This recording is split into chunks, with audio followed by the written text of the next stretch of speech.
Anda kembali di Berita Utama bersama saya, Jihan Novita. Saudara, di masa libur Natal dan Tahun Baru, kecelakaan bus terjadi di Simpang Susun Exit Tol Krapyak, Semarang, Jawa Tengah pada Senin 22 Desember. Kecelakaan menewaskan 16 orang dan sebagian lainnya luka-luka. Bus membawa 34 penumpang dari Bekasi menuju Yogyakarta. Saudara, pada Senin dini hari, bus Cahaya Trans melaju dengan kecepatan tinggi di ruas tol Batang, Semarang. Sesampai di exit tol Krapyak, Semarang, bus relasi Bekasi-Yogyakarta ini tiba-tiba hilang kendali. Bus menabrak pembatas jalan hingga akhirnya terguling, saudara. Akibatnya, bus ringsek pada bagian sisi kanan dan belakang.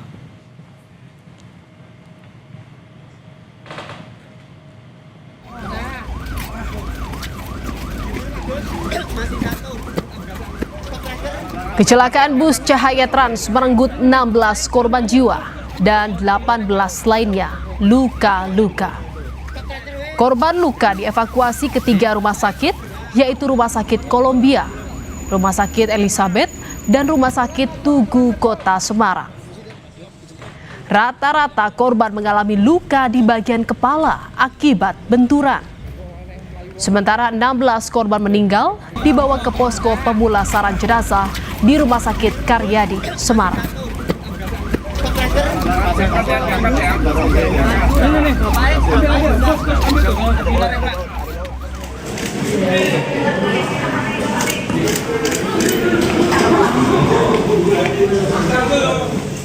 Satu persatu keluarga korban mendatangi posko informasi yang didirikan Polda Jawa Tengah di RSUP Dr. Karyadi.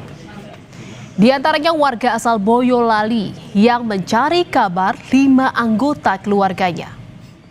Tangis keluarga pun pecah saat mengetahui 4 dari 5 anggota keluarganya tewas dalam kecelakaan bus tersebut.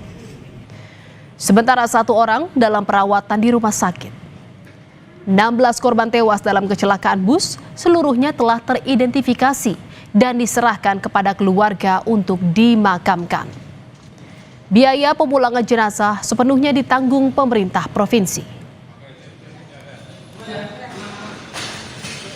Ditahan dulu di panjang, Mas. Saudara, penyebab kecelakaan bus Cahaya Trans di exit tol Krapyak, Semarang masih didalami polisi. Namun, salah satu korban selamat menceritakan bus tidak mengurangi kecepatan saat melintasi jalan menurun dan tikungan. Dan pada saat kejadian, korban terlempar keluar bus dan mengalami luka-luka akibat terkena pecahan kaca. Tambah kenceng loh, padahal jalan turun, padahal kendaraan yang itu kan jalan turun jalannya ada pelambatan itu kan, sebenarnya nggak ada. Atau pas muter tikungan itu ini. Oh, begitu bapak gimana? Mencelak atau gimana? Keluar dari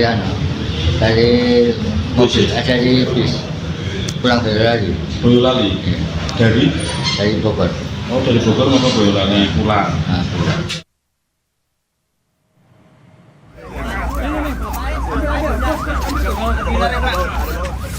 Polisi telah menggelar olah TKP kecelakaan bus di Krapyak, Semarang. Hasilnya, saudara, polisi memastikan kecelakaan bus tersebut adalah kecelakaan tunggal. Polisi juga mengungkap pengemudi bus merupakan sopir cadangan. Pengemudi kini menjalani pemeriksaan di Mapolrestabes Semarang. Polisi juga telah melakukan tes urin terhadap pengemudi dan hasilnya dinyatakan negatif. Driver kendaraan bus tersebut adalah driver cadangan. Kemudian kita melakukan olah TKP, kita lakukan penyidikan. Masih dilakukan penyelidikan, dugaan awal adalah laka tunggal. Sopir selamat dan diamankan di Polrestabes Semarang. Saudara, pihak Jasa Raharja memastikan Seluruh korban kecelakaan bus Cahaya Trans mendapat santunan sesuai ketentuan yang berlaku. Dan Jasara Harja bersama seluruh pemangku kepentingan masih mendata korban dan juga ahli waris. Ahli waris korban berasal dari berbagai daerah, diantaranya Klaten, Boyolali, Bogor, Yogyakarta, dan juga Jakarta. Kalau yang luka-luka itu kami akan bayarkan ke rumah sakit sesuai dengan ketentuan. Jadi yang meninggal dunia masing-masing itu 50 juta, yang luka-luka 20 juta maksimum.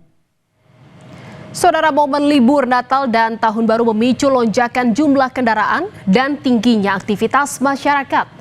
Kondisi tersebut turut meningkatkan resiko kecelakaan tidak hanya jalur darat, tetapi juga laut dan udara. Masyarakat diimbau untuk selalu waspada dan mematuhi aturan selama dalam perjalanan.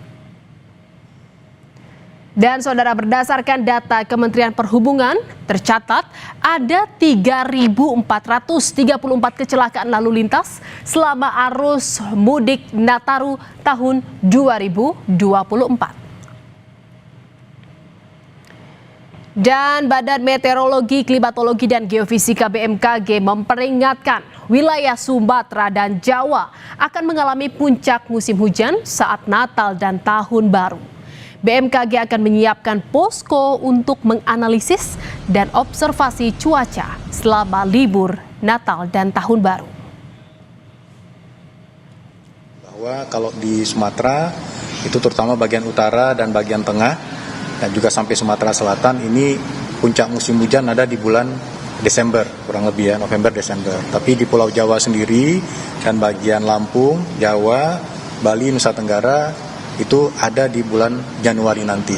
Sehingga BMKG itu menempatkan personelnya di beberapa posko, di berbagai posko kita menempatkan personel dan nanti akan melakukan pengamatan, observasi, dan kemudian kita analisis dan kita berikan informasi yang akurat terkait dengan bagaimana kondisi perubahan cuaca di sepanjang Nataru ini. Korlantas Polri menyiapkan sejumlah skenario termasuk mengantisipasi potensi cuaca ekstrim selama libur Natal dan Tahun Baru. Skenario itu diantaranya adalah penerapan kontraflow dan juga menyiagakan petugas di berbagai lokasi seperti tol dan juga pelabuhan. Yang kita persiapkan bagaimana menghadapi arus puncak.